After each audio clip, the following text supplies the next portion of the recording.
来たか 1, 2, 3, 4 Yes! Yo-kai Watch Puni Puni. Puni players, Robbett here. It's been a while, a long while, since I've done a video on Score Attack. Heck, it's been a long while since I actually played Score Attack. Let's do it. Okay, so it's Jibanyan, otherwise known as Tattle Terror. I know, not super exciting. It's all about the challenge though, right? And who doesn't need an old school big boss for their collection? This week's tribes are restricted to Brave, Tough, Shady, and Eerie. Since the Kroy, or Dark Watch event is going on right now, the bonus yokai are from the event. Well, actually, it's the second week of the event, and the bonus yokai are actually from the original event. You can get them through the gacha and the Y-Point store if you didn't get them during last year's event. Dark Watch himself has the big bonus, Kroy Jibanyan has the medium bonus, and poor Kroy Komasan with those eyes that never get any sleep gets the small bonus. Given Tattle Terror is mysterious, the tribes that give the best advantage are Brave and Tough. I know the chart has always been a little funky and tough to read, but basically you find Mysterious on the left side and then read across the chart.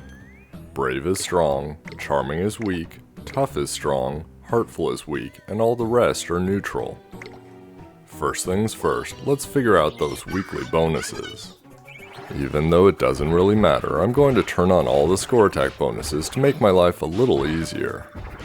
For my team, I've chosen Dandori, the Brave Super Attack Booster, Demon Bonbaraya, an Eerie Attack Booster and Inflator, and Arachnival, the Brave Score Booster, since Mysterious and Heartful tribes aren't allowed. I've brought my go-to Extreme Yokai, Venoct, and our small bonus producer, the always overtired, the always cranky Kroy Komasan. Realistically, all I have to do to check the bonus is get at least a single point and let the battle finish, but we might as well get a rough sense of where we stand and do a real-world comparison. Also, I haven't played in forever, so I need the practice. To start us off, we're going to aim for 2 fevers, which is the old school standard. Of course, if you're new school, and your fingers haven't burned off yet, you'll go for 3 or maybe even 4 fevers. Given the nature of Extreme Venoct as an all-popper and Kroy Komasan as a ball-popper, I'm going to use Komasan first, then Extreme Venoct, in the hope that I can deploy a second Komasan in each fever. To be honest, I don't think I ever maxed out the level of my Kroy Komasan, but I did max out this ultimate. Either way, probably not going to produce a lot of damage compared to Extreme Venoct. There we go. I realized while I was editing this video that I actually didn't have my G's ultimate ready during the second fever. It needed to be maybe 1 or 2 more Puni to be full, but that's okay. Kroy Komasan gives a 70% bonus. Not bad, especially since that means the other bonuses are going to be bigger. Also, 128 million. Not bad either, considering I messed up the second G's ultimate. Next up, we have Kroy Jibanyan, who's a straight up popper just like his normal form. Of course he's got scary teeth, so he's a little more powerful. Otherwise, the team's going to be exactly the same to keep things comparable. Likewise, I'm going to do 2 fevers and try and use Kroy Jibanyan before and after Extreme Venoct in each one. If you're new to the game, other than perhaps not having these exact yokai, there are a couple of things you're going to want to focus on. First of all, unless you get ridiculous amounts of time balls, which is awesome, you're unlikely to die from Tattle Terror's attacks unless that team of yours is brand new. Even if you do, you've got the possibility of 2 continues, which will bring all your hit points back. Second, you're going to want to do all your damage in Fever, especially if you're using any kind of combo creator like an Extreme Popper or Tracer, as the damage output is dramatically higher. That brings us to the main point of emphasis, balancing speed with getting into Fever. Go too fast and your ultimates won't be up, go too slowly and you'll lose time. Here we are. Looks like Kroy Jibanyan gives 140% bonus. Double Komasan's, he's not going to be happy. Last but not least, we have the Dark Watch himself. I love this guy. He's just a single attacker, which is so 2017. But still, he's cool, at least to me. Same team otherwise, same basic strategy. Getting back to what I was saying about balancing speed and getting into fever, there are a couple of tricks you can use. Keep in mind that when you link Puni together, the longer of a chain you make, the more your fever gauge fills up. That's one trade-off you can use to delay fever, small chains. With a team like this, however, you have two more possibilities. Given Demon Banbaraya inflates after his ultimate is used, you can gamble and potentially get him to inflate other Puni whose ultimates you need filled up. His ultimate generally targets the middle of the board, but it moves around a little. That means that even if you get into fever without everything filled up, you might be able to quickly top them off. Since Dandori is a super attack booster, he only lasts 5 seconds, and while that's a bummer, it presents an opportunity. If you're still trying to fill those ultimate gauges, you've got some extra time before using him. Alternately, if you're already pretty fast, he can help make you faster by using him right away and using the remaining 5 seconds of fever to link up Puni for the next fever.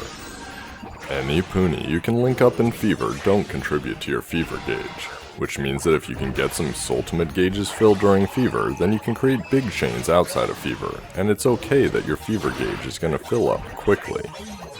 Of course, try not to pop your big Puni before that yokai's ultimate has been used up, or it won't do anything. Our Dark Watch run is complete, and 210%. That's a pretty healthy bonus. Since none of these three are amazing compared to some of the other yokai out there, I'm only going to reserve one slot for a bonus, and it's going to be Dark Watch. That reminds me, if you see the black watch bezel during this gameplay, I've got the Kroy Watch enabled. If you don't have it yet, try and get it before the event runs out. Not only is it a big bonus to hit points and attack for both Eerie and Shady yokai, but it boosts the ultimates of Kroy yokai as well. With that said, now that we know our bonuses, it's time to play around a little with the team. I've brought Crystal Shogunyan, who's a time-stopping Extreme Popper, in place of Extreme Venoct to see if the Brave's strength against Mysterious will pay off. The math is pretty complicated here. Dandori and Arachnivore are brave, and honestly I could have brought Last Shogun King as well, but I forgot about him. All those brave yokai help with the team bonus. However, with the Dark Watch, I'm getting that bonus on all Eerie and Shady yokai, and it adds up in interesting ways, down to even the Puni you pop on the board. I didn't get a second Dark Watch ultimate off in the second fever, but in the end, it's 314 million, about 45 million less than with Extreme Venoct. I could probably play around with the team some to balance it out more, but we'll try another brave yokai instead. Yes, we've gone from Crystal Shogunyan to Extreme Shogunyan. Far less crystal, far more extreme. Crystal Shogunyan is also brave, so all of the previous talk about tribes and bonuses apply. The big difference is that Extreme Shogunyan is a direct attacker, not a popper, so the mechanics of play can be a little different. When his ultimate is used, he chooses one yokai on the board and pops only those yokai. If they happen to be Extreme Shogunyan yokai, it can mean big damage, and at the same time it means that his ultimate gauge goes up, and maybe you have another shot at it. On my first fever, I only got one Shogunyan G ultimate and one Dark Watch ultimate off, but I was able to use the remainder of the time to build some of my gauges back up. That means in this second fever, I was able to prep another big Dark Watch Puni and make sure there are some Shogunyan on the board. One of those Extreme Shogunyan happens to be in the middle, and Demon Banbaraya inflates him. My first usage of Shogunyan's G ultimate doesn't choose his own Puni, but that's okay, as I use the remainder to fill up his gauge again. I use another Dark Watch ultimate, and then while Shogunyan's G ultimate isn't full, I use his normal ultimate. Once again, he doesn't choose to use himself, but I've got plenty of him on the board, and I'm able to fill him up and use his G ultimate one more time, although Dandori's boost is just gone at that point. Although there's enough on the board for a fourth Shogunyan's ultimate, fever's gone, as are all the boosters, so I don't bother with the continue.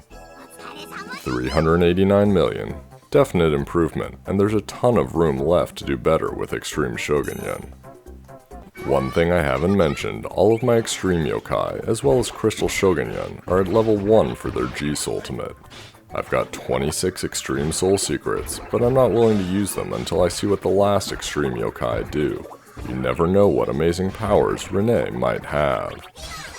Alright, I talked about the big damage you can do if Extreme Shogunyan pops himself. There's only one way to guarantee that he'll pop himself, and that's to flood him. If I'm out of practice for score attack, I'm definitely out of practice for flooding. I saved the bonus and time balls to help me out a little bit.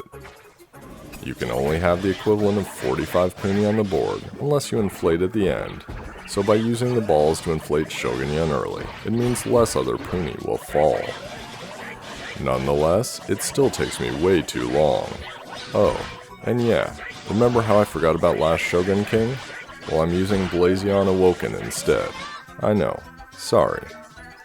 In any case, here comes a giant Extreme Shogunyan.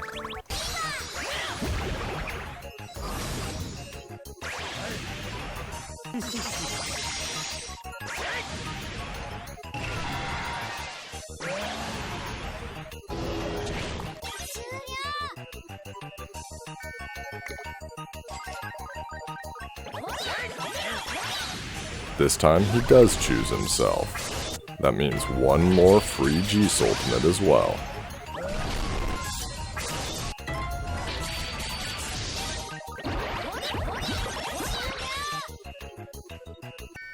$828,000 damage. Not bad for only 2 boosters. That's 329 million score. Not as high as the other one, but keep in mind I only did it once. It's another possibility. Last attempt here for the video. We know, given the current climate of score attack, that the very top scores will be over 1 billion, so we've got to do a little better at least. To get those types of scores, short of a completely alternate strategy, you're going to want to get at least 3 fevers and probably have used some extreme soul secrets. For this run, I'm just going to focus on 2 fevers still, and I'm going to make sure I can get 2 full G Ultimates off for Extreme Shogunyan in each fever. There are a lot of potential variations this week, however. You could substitute a good all-popper like Extreme Venoct or even Kroy Jibanyan Awoken for one of your boosters, and use them with Shogunyan to try and feed his ultimate.